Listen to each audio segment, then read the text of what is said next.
Supreme court of Pakistan ने बड़ा फैसला सुना दिया है। जस्टिस सरफराज डोगर और जस्टिस मोहम्मद आजम खान का फैसला, जिसके जरिए जस्टिस तारिक महमूद जहांगीरी साहब को जुडिशल वर्क से रोका गया था, उस फैसले को कलअदम, उस ऑर्डर को कलअदम करार दे दिया गया है। वो फैसला तो नहीं था, फैसला तो होता है कि जब प्रोसीडिंग मुकम्मल हो जाती है तो एंड में जजमेंट दी जाती है, फैसला दिया जाता है। तो ये अबूरी ऑर्डर था, इंटरम ऑर्डर था, आर्जी ऑर्डर था, जिसके तहत जस्टिस तारिक महमूद जहांगीरी साहब जो एक आज़ाद जज हैं, जितना उन्होंने केसेस सुने उसमें हमने देखा कि उन्होंने अपने हलफ से वफा की, आज़ादाना फैसले दिए और ख़ास तौर पे उनके जो सबसे बड़ा जुर्म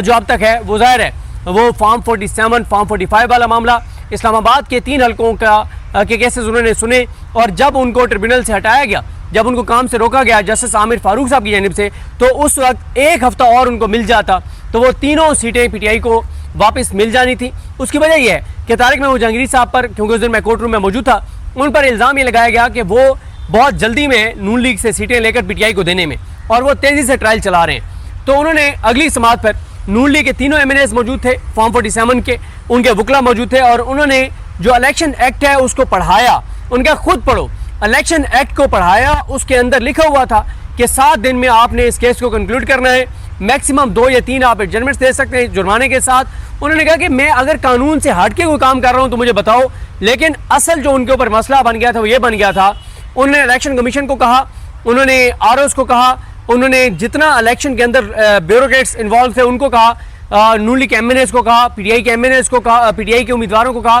कि आप सब लोग जो है वो जो फॉर्म 45 जमा करवाएंगे, फॉर्म 47 जमा करवाएंगे, जो रिकॉर्ड जमा करवाएंगे, उसके साथ आप सब बयान हल्फी जमा कराएंगे और अगर किसी के भी रिकॉर्ड में, किसी के भी डॉक्यूमेंट में जालसाजी साबित हुई तो उसको मैं सीधा जेल भेजूंगा। और उन्होंने ये भी दिया था कि ये जो रिकॉर्ड जमा कराएगा इलेक्शन कमीशन, फॉर्म 45, फॉर्म 47, इसका फ्रांसिक जो है वो बैरून मुल्क से भी कराया जा सकता है। तो उस वक्त कांपें टांग गई थी और वाज़ेह हो गया था कि ये तो 3 सीटें नून लीग की जाने वाली हैं और इलेक्शन के ऊपर, धांधली के ऊपर एक इतना बड़ा वर्डिक्ट आ जाएगा और अगर पाकिस्तान के बाहर से फ्रेंसिक हो जाता है तो साबित हो जाएगा ये तो पूरी की पूरी हुकूमती जाली जो इमारत खड़ी की गई है फॉर्म 47 की, ये तो हिलकर रह जाएगी। और इसलिए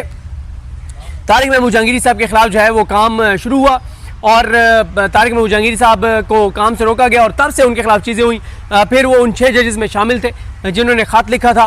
वो उन 6 जजेस में शामिल थे जो अपने हलफ से वफा करने वाले थे, जो अपने जो आइन के साथ, पाकिस्तान के साथ, कानून के साथ, अपने हलफ के साथ जो है वो खड़े रहे। तो फिर उसके बाद उनकी जो डिग्री वाला मामला है वो आपके सामने जिस तरह से वो शुरू हुआ और जिस तरह से कल मुनीर मलिक साहब ने बताया और जिस तरह से 1 साल से ज़्यादा की ताख़ीर के साथ जस्टिस सरफराज डोगर साहब ने केस लगाया और फिर एतराज़ात दूर नहीं किए, अभी नंबर नहीं लगा और पहले ही उन्होंने एक कितना बड़ा ऑर्डर जारी कर दिया। खैर, आज जब समाअत का आगाज़ हुआ तो सबसे पहले तो मुनीर मलिक साहब जो जहांगीरी साहब के वकील हैं, उन्होंने कहा कि उन्होंने ऑर्डर पढ़ा कल का, जो सुप्रीम कोर्ट का ऑर्डर था, उन्होंने कहा कि उस ऑर्डर से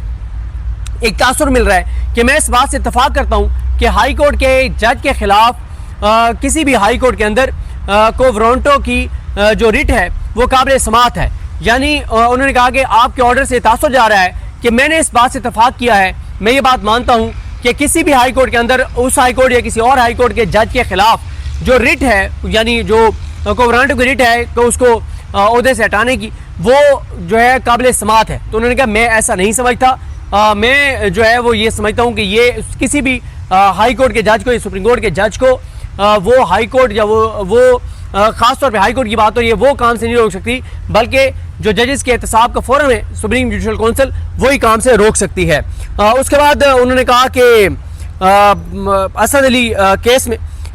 जब मुनीर मलिक साहब ने ये बात कही तो अमीनुद्दीन खान साहब ने कहा कि हमने सिर्फ वो लिखा है जो मलिक असद अली केस की लैंग्वेज है। जमाल मंदखेल साहब ने कहा कि हमने एक फैसले में ये होल्ड किया हुआ है कि सुप्रीम जुडिशल काउंसिल ही एक जज को हटा सकती है। जस्टिस मोहम्मद अली मदद साहब ने कहा कि हम रिट ऑफ को वारंटों के काबिल समाअत होने के सवाल को टच नहीं कर रहे, हमने ये नहीं कहा कि रिट काबिल समाअत है, हम तो ये कह रहे हैं कि सिर्फ ये कह रहे हैं कि अबूरी हुक्मनामे के जरिए हाई कोर्ट के किसी जज को काम से नहीं रोका जा सकता। यानी अब ये आईनी बेंच ये कह रहा है, अमीनुद्दीन खान साहब, जमाल खान मंदखेल साहब, मोहम्मद अली मज़ा साहब,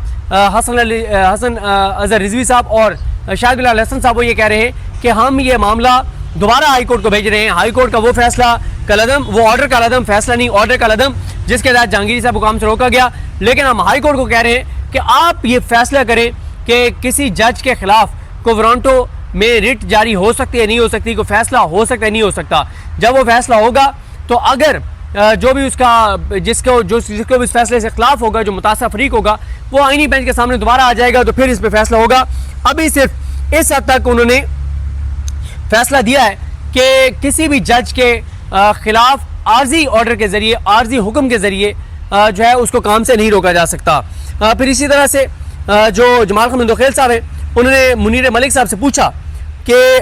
कोवरांटो की पिटीशन कैसे काबिल समाअत होती है, आप बताएं। मलिक असद अली केस जो है उसके वक्त आइन में मालूमात तक रसाई का बुनियादी हक जो है वो शामिल नहीं था, आर्टिकल 10A भी शामिल नहीं था। अब मालूमात तक रसाई बुनियादी हक है। फर्ज कर लें कि जज के हवाले से मालूमात मिल जाए, फिर क्या होगा। उन्होंने कहा कि मलिक असद अली केस में चीफ जस्टिस की जो मलिक असद अली केस है वो चीफ जस्टिस के ओहदे से मुतल्लिक था और सुप्रीम जुडिशल काउंसिल को ये इख्तियार हासिल नहीं कि वो चीफ जस्टिस को उनके ओहदे से जो है वो हटाए। ये क्योंकि उस वक्त वो इफ्तिखार मोहम्मद चौधरी साहब वाला भी केस जिसका हवाला दिया जाता है, उसमें भी इफ्तिखार मोहम्मद चौधरी साहब को क्योंकि उसका काम से जो है वो रोका गया था। और फिर उसके बाद इफ्तिखार मोहम्मद चौधरी साहब के केस में भी आया था कि किसी भी जज को जो है वो कोई अदालत इस तरह से काम से नहीं रोक सकती, सुप्रीम जुडिशल काउंसिल ही किसी जज के हवाले से जो है वो फैसला कर सकती है। और इसी तरह से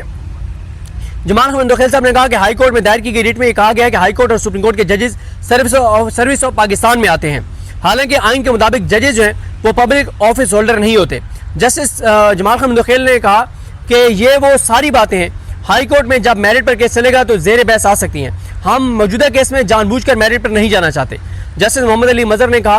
कि कोवरांटो की हद तक मामला काबिल समाअत हो सकता है। हमारे सामने सवाल यह है कि नोटिस दिए बगैर ऑर्डर जारी किया गया है और उन्होंने कहा कि हाई कोर्ट ने पहले ऑफिस एतराज़ात को देखना है, उसके बाद कोई फैसला जो है वो जारी करना है।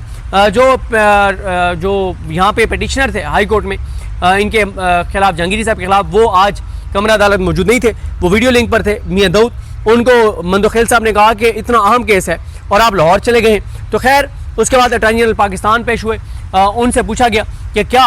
इंटरम ऑर्डर के ज़रिए हाई कोर्ट के किसी जज को इस तरह से काम से रोका जा सकता है। तो उन्होंने कहा जी मैं इस बात से इत्तफाक करता हूँ कि इंटरम ऑर्डर के ज़रिए हाई कोर्ट के किसी जज को काम से नहीं रोका जा सकता। और फिर मियां दाऊद ने भी इत्तफाक किया। तो इसके बाद अदालत ने जस्टिस सरफराज डोगर और जस्टिस आजम खान का जो इंटरम ऑर्डर है उसको कलअदम कर दिया और कहा कि आप इसको केस को तफसील से सुन के और फाइनल ऑर्डर जो है फैसला जारी करें। अब ये केस हाई कोर्ट में चलना है और अब सारी नज़रें जो हैं वो सुप्रीम जुडिशल काउंसिल पर हैं। 18 अक्टूबर को सुप्रीम जुडिशल काउंसिल का इजलास होना है। सुप्रीम जुडिशल काउंसिल में जो मेंबर्स हैं उसके वो हैं justice Zia Khan Afridi, justice Syed Mansoor Ali Shah, justice Munib Akhtar, justice Aliya Neelum और जस्टिस सरफराज डोगर। अब क्योंकि ये वाला मामला ज़ेर बहस आना है तो क्योंकि इससे पहले इन दोनों के दरमियान केस चल रहा है, जस्टिस सरफराज डोगर साहब की ट्रांसफ़र को, सीनियरिटी को, उनको जिस तरह चीफ जस्टिस बनाया गया इसको चैलेंज कर रखा है इन्होंने, जहांगीरी साहब ने, मोहसिन अख्तर कैनी साहब ने, बाबर सत्तार साहब ने, सरदार एजाज खान साहब ने, समर रिफत इम्तियाज़ साहब ने।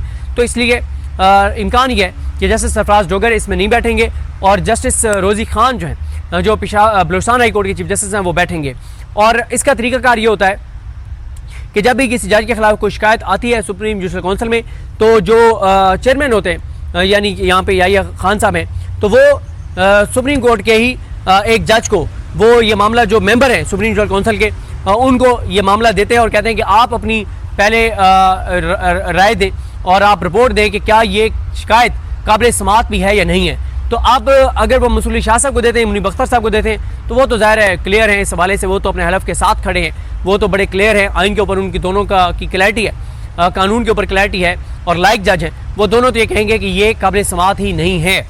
तो फिर ये कंप्लेंट मुस्तरद हो जाएगी। लेकिन जस्टिस जाहिया अफरीदी साहब जो है पिछले सुप्रीम जुडिशल काउंसिल के इजलास में मंसूर अली शाह साहब ने कहा भी कि ये जो मोहसिन अख्तर कैनी साहब के खिलाफ कंप्लेंट है और जहांगीरी साहब के खिलाफ इसको टेकअप कर लें, लेकिन जाहिया अफरीदी साहब ने कहा कि नहीं, इसको पेंडिंग रखना है। अब मेरा ये ख्याल है, मेरा एनालिसिस ये है कि ये मामला मौखर ज़रूर हुआ है, ख़त्म नहीं हुआ। अल्टीमेटली जहांगीरी साहब को निकाला जाएगा और उनको इस ओहदे से फारिग किया जाएगा। और ये जो मामला अब 18 तक लेकर गए हैं